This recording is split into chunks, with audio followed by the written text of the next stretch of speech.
Picture this, a fenced off lot in the middle of the Arizona desert.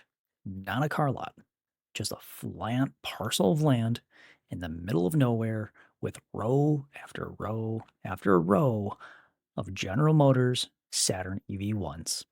Silent, forcibly abandoned in some cases, and a group of people outside of a chain link fence looking at their vehicle that they loved so much, destined to go to the crusher. Today, we're going to unpack why one of the best cars ever made was simply just erased from the face of the planet. Here we go.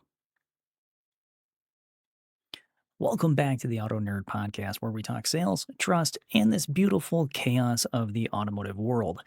Today, buddy, we have a interesting one. I wanted to break the mold a little bit. We were getting very car salesy there for a while, and that's kind of the point of this podcast. But occasionally, we gotta throw in some fun stuff. And today, we have a mystery from the 90s about when a vehicle, the Saturn EV1, was virtually erased. These conspiracies, this scandal, mystery, whatever you call it, these shape how customers talk about EVs in the present day. I'm excited for this because there's so much rich content here that, quite honestly, if I wanted to create a whole podcast just off of this one conspiracy, I could probably go ahead and do so. The EV1 was a vehicle that was way ahead of its time, and it wasn't just ahead of its time, it was a full decade ahead. It wasn't like, "Hey, somebody's making a better headlight, we'll catch on in the next generation," or somebody made a navigation system, I guess we'll put that in our car later on. No, this thing had all the science behind it. The research was done, it was solid, and it was something that if it was kept in place, the automotive landscape in the United States would be very different. This is a vehicle that people got very passionate about. Like I said, it was lightweight, it was fast, it was deathly silent on the road like a lot of our EVs are today. Imagine driving around in an EV and not having that alarm on the outside, though. Drivers who had these things, they loved them. And I don't mean that they just simply thought that they were neat. They straight up wrote poetry about these things. They had EV1 meetups. It was like the American version of a Volkswagen Club. They gave their vehicles names. It was incredible. And overnight, General Motors recalled every single one of these vehicles and apparently crushed them all. Not too terribly sure about that, but that's where my research led me. A few photos out there seem to say different things, but I did find something interesting by an anonymous that is actually the poetry that somebody wrote about one of these. It's stinking adorable. It's called The Ode to the Electric Heart. I drove a whisper through the city, a red ghost on borrowed time, a future humming softly long before the world was ready for the rhyme. You gripped the road like promise. You ran like quiet rain. No pistons, smoke, or thunder, just pulse beneath my veins. The world wasn't listening. The boardrooms turned away. And so they called you non essential and took you back one day. I watched you from the chain link fence, your brothers all in rows.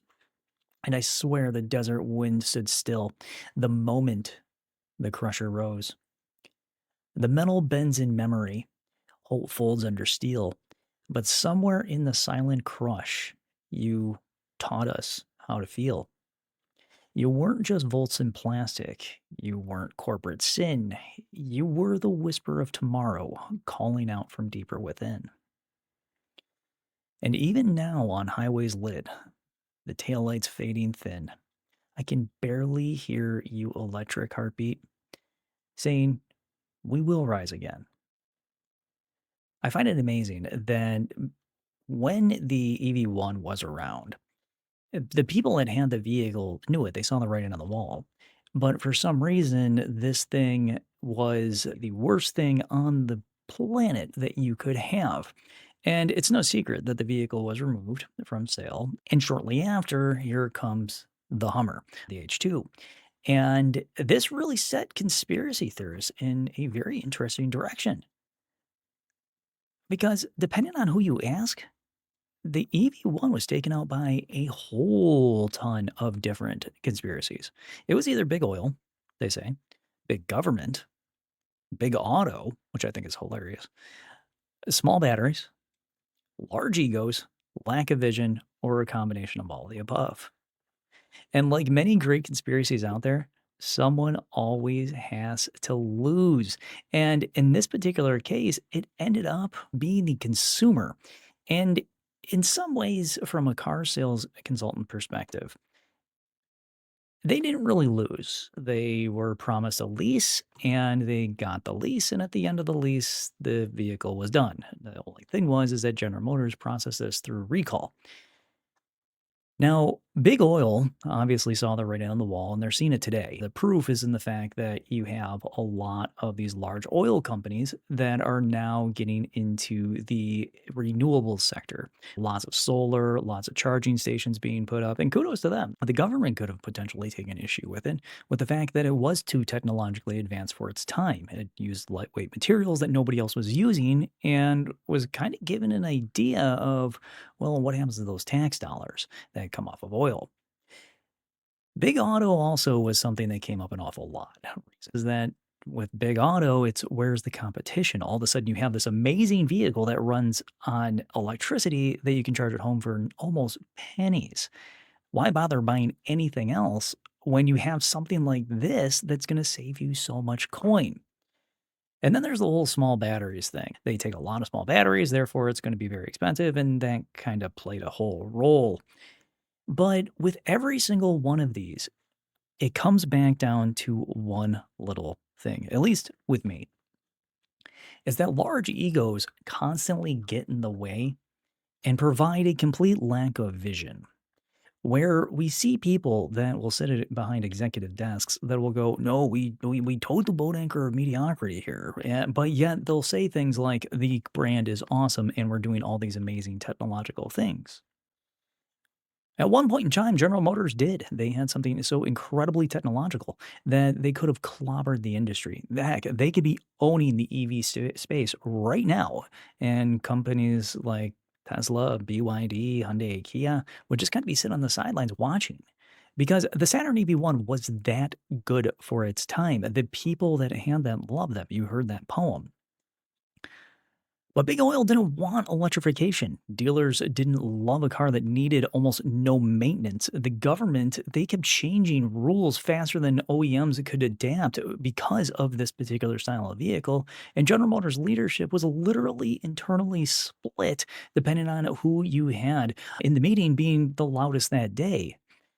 People didn't know where to put this thing. It's selling really well, but it's having all these negative ramifications from all these other executives that have a complete lack of vision. I guess it only took 30 some odd years for them to finally figure out that, oh, wait, maybe there is actually something here. Maybe we can get in on this. Maybe there's a business opportunity that we can fulfill. Either way, in the end, the Saturn EV1 is still killed off. And this wasn't the first time that a manufacturer had come out of nowhere and decided to crush every single vehicle that owners had.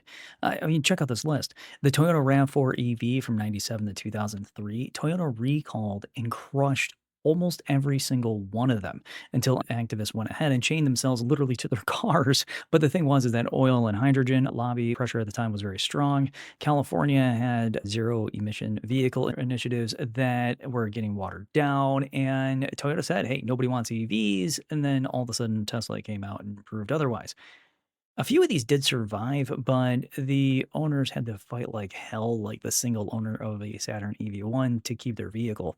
And then we have the Honda Pulse EV from 97 to 99. The deal was is that you can lease the vehicle only, just like the EV1. You could not buy one of these things. And I kind of have a sneaking suspicion that General Motors really kind of had this in a plan already, is that we're going to build the vehicle, you'll lease it, we'll cover our costs, and then we'll crush them all. And then here's a Hummer. But the EV Plus, but the Honda EV Plus Again, lease only. Honda recalled and crushed almost every single one of them. And then later, for some weird reason, just kind of candidly said, well, we built the vehicle to satisfy California's laws. But it doesn't make any sense as to why they would spend the money to simply go ahead and crush these things. But that was a decade ahead of something like the Nissan Leaf. Ford Ranger, check this one out. Ford came out and said, hey, you know what? We tried EV trucks before and it was super cool. So we're going to try it again. Well, 98 to 2002. Here's a Ford Ranger EV. They also said that they did this to be California compliant and they made it a really special truck. Some of these things, though, did not go completely to the crusher. Only a few owners out there were able to obtain their vehicle outright somehow. More than likely purchasing them through the leasing bank. Well, the leasing bank wasn't paying attention. At least that's what I guess here. This one I absolutely loved. The General Motors EV2. The vehicle never existed, but rumors for a long time were this prototype is out there running around Detroit. It never did exist. Actually, they came out with the idea of it, the drawings, the parts, everything was spec'd out for this. And they killed the thing. And then all of a sudden, here's the big SUV. This would be like you going ahead and saying, hey, you know what? The hell with the future. iPhone 1, massive success. Let's kill the iPhone 2. And you know what? Everybody's stuck with a Blackberry. Listen, I love the physical keyboard as much as everybody else, but that's not where the world was going, kind of like they are today. Now, DeLorean, I did a whole podcast on John DeLorean and the DMC and how he tried to rescue his company and the unfortunateness that came along with that through government pressure and government wanting to arrest somebody that day. Yeah, I said it. Now, the Tucker 48 was another one, the Chrysler Turbine car in 1963. That was just raw for let's not do this. And then also the Audi A2 from 99 to 2005. The thing used a full aluminum subframe, crazy light, 80 miles to the gallon, wild efficiently, stupid fast, and then in the end, they actually did have legitimate reason for stopping production on this car. So they didn't crush any of these, but they ended up going ahead and saying, hey, this thing's just way too expensive to make. It's no joke that aluminum is crazy expensive, especially when you're going to make it in a small car. You really need to crush the cost on that. And then there's one called the GM Impact in 1990. This was the EV1's dad. There's one in a museum somewhere. Ford made this thing called the Ford Think, and they immediately canceled that thing. They shut it down, and that was it. They recalled every single one of them, and basically they tried to just straight up erase it.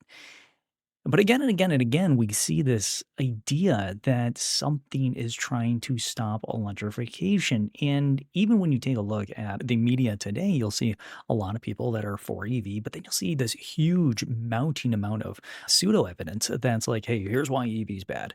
I've heard everything. It's bad for the environment. Well, why? How's it possibly bad for the environment? Well, you know what it takes to dig that thing. Okay, buddy. Listen, I hear you. And I wanna empathize with you here real quick, but I'm struggling with one little point. You dig up decayed vegetation from the ground, we pump that right up in the form of crude oil, and then you put it out into our atmosphere on the back of your car. Sure, EVs are bad. I love inhaling EV battery every day. But if we follow the money here, it gets a little interesting. Let's talk about why people still bring up Saturn EV1 and all these crazy pseudo negatives facts when talking about EV. I can tell you this right now. From my experience, this is not a car conspiracy. And as much as we want to apply conspiracy to it because it's fun and it's enjoyable, and especially today when everybody's listening to a different conspiracy of one kind or another, this is a business model, not a car conspiracy. This is how we can move forward, but also test the waters in some ways. But again, it does really beg the point, is there somebody else pulling the strings here? But it does make sense in some ways of why the EV came in and then was killed and came in and was killed and why manufacturers have made a good-hearted attempt as you look through history. It sounds kind of lame when you look at just like the EV1 as an example. But there are many cars, many more than I just listed, where they came out and then all of a sudden they were killed. And I do struggle a little bit with the whole big oil puppet master kind of conspiracy here.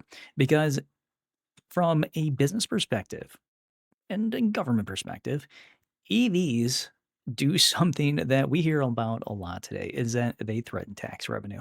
And they really do. You don't need to fill these things up with expensive fuel and start to hemorrhage your paycheck. And so we hear now that a few people, when it comes to Congress, feel the need to write a bill to scam us and make it so we have to pay per mile to drive our EVs. Thankfully, there's no bill like that currently exists, but it is being written right now. So I'd encourage you to look into that, maybe fight against it because it's dumb. But the truth is that these did threaten multi-billion-dollar oil partnerships. And that partnership you really don't want to mess with. And also, when it comes to dealerships that threaten their service revenue, and when you look at the gas car versus an EV, EV's got like 50 and a gas car has like 300 moving parts. So it would only make sense that the EV maybe not fit into the whole dealership manufacturer business model of the early 2000s and the 90s. But are customers wrong when they consider, did it fit into back then? Would it have succeeded? And the answer is no, it wouldn't have. The economics on it were terrible. You have a vehicle that is so proprietary, then let's say the battery is to go. Let's say the motor is to go. How much is that thing going to cost? It's not a world engine that's in 15 different vehicles from around the world spread across 5 different manufacturers.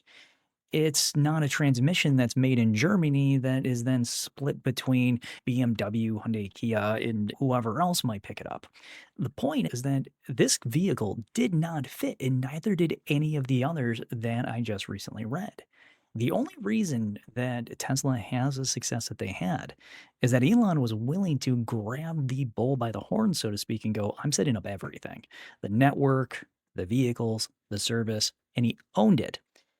And at the time, EV1 just did not fit the script and needed a brand like Tesla to go, hey, this can actually be done, but it needs to be done differently. Back to the EV1. People fought to keep these things. And if you had something that you loved and the option was there typically to buy it at the end, wouldn't you just try? You call the bank says no. You say, hey, I want to buy it. And General Motor GM Finance says, no, absolutely not. We're taking those back. They must be destroyed. People tied themselves to their cars. They had vigils mourning their vehicles.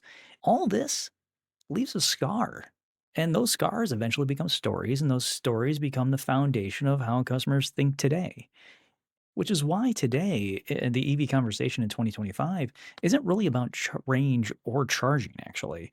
It's about trust. It's about knowing that will this vehicle be here in a couple of years? And it comes out of that feeling that we will hear many people say, I never buy the first model year. Congratulations, you never buy the first model year. But why? This actually bubbles up not out of the reliability end of it. It bubbles out of the fact that manufacturers are all guilty of coming out with a car for a very short period of time and killing it. And then all of a sudden, just like EV, what about reliability? We're finding today that EVs are substantially more reliable than gas-powered cars. But that's the thing, is that when you start talking about reliability, when you start talking about charging and range, and you start talking about elusive topics, it becomes very easy for somebody to print something about how something may be terrible when you don't necessarily know much about it. Today's EVs are not the EV1 anymore. The world's changed. The cars have become substantially more technologically advanced and far more reliable. Charging networks, we actually have them. We didn't have them in the 90s. Also, the regulations have changed. You can have these things pretty much all over the place now. But the customers still carry that quiet scorpion from that era in their pocket. If you don't know the facts and you don't know the timeline, deep down, you're going to start to wonder, are we being pushed into something that the industry really believes in? Or is this something that the industry will simply just abandon again? And that, my friends, is why EV selling is not technical. It is all emotionally based, just like the vast majority of the things that we talk about. And we have to remember this when we start talking EVs with customers. Customers are not scared of the car. That's just a car to them. If anything, you can sell the ease and simplicity of it and they fall in love with it. but they're scared of being simply just misled again by another first year, another new idea. We have to give them the tools and be able to allow them to acknowledge the history behind these things.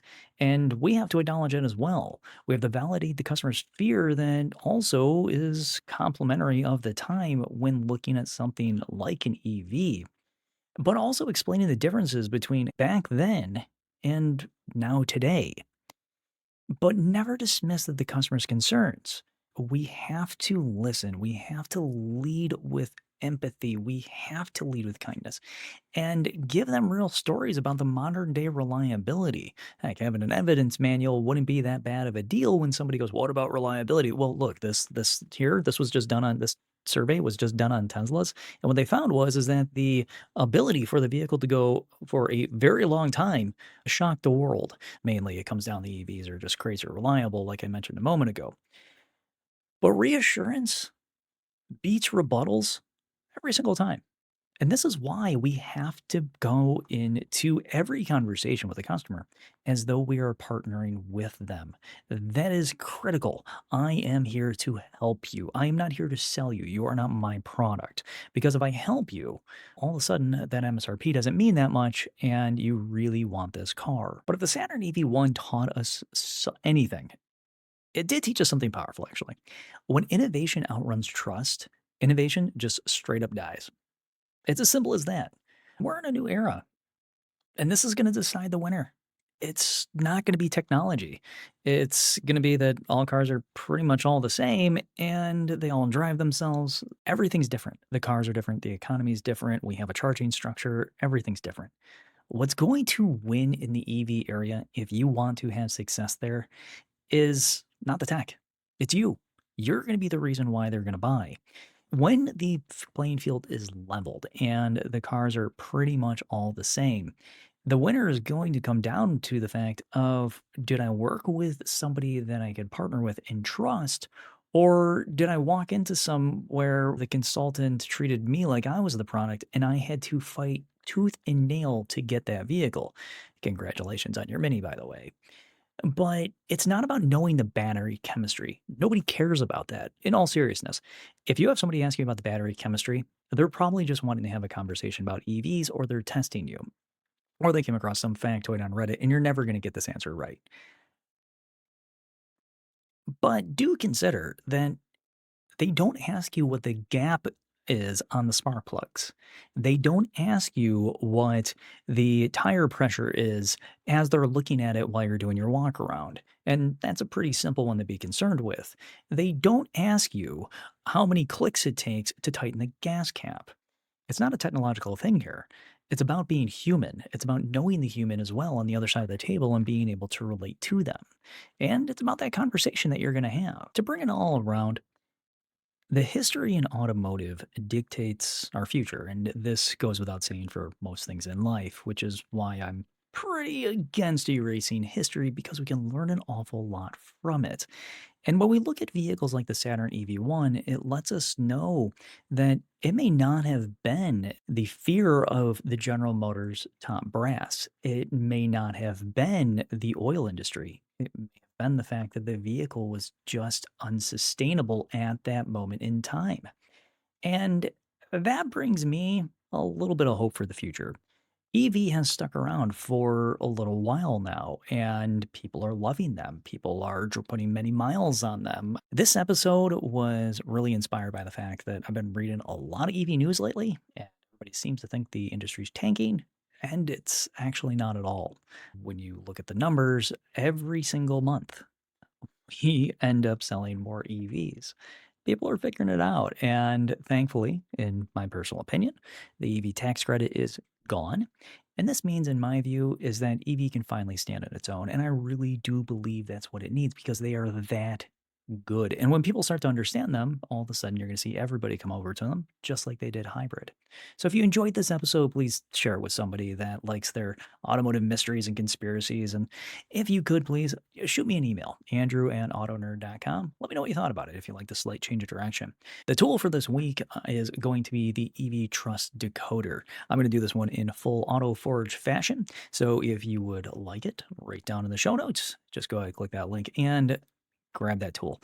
It's pretty easy. It's really good. It's going to keep you on track, and it allows you to stay a little nerdy at the same time and have a little bit of fun with those statistics.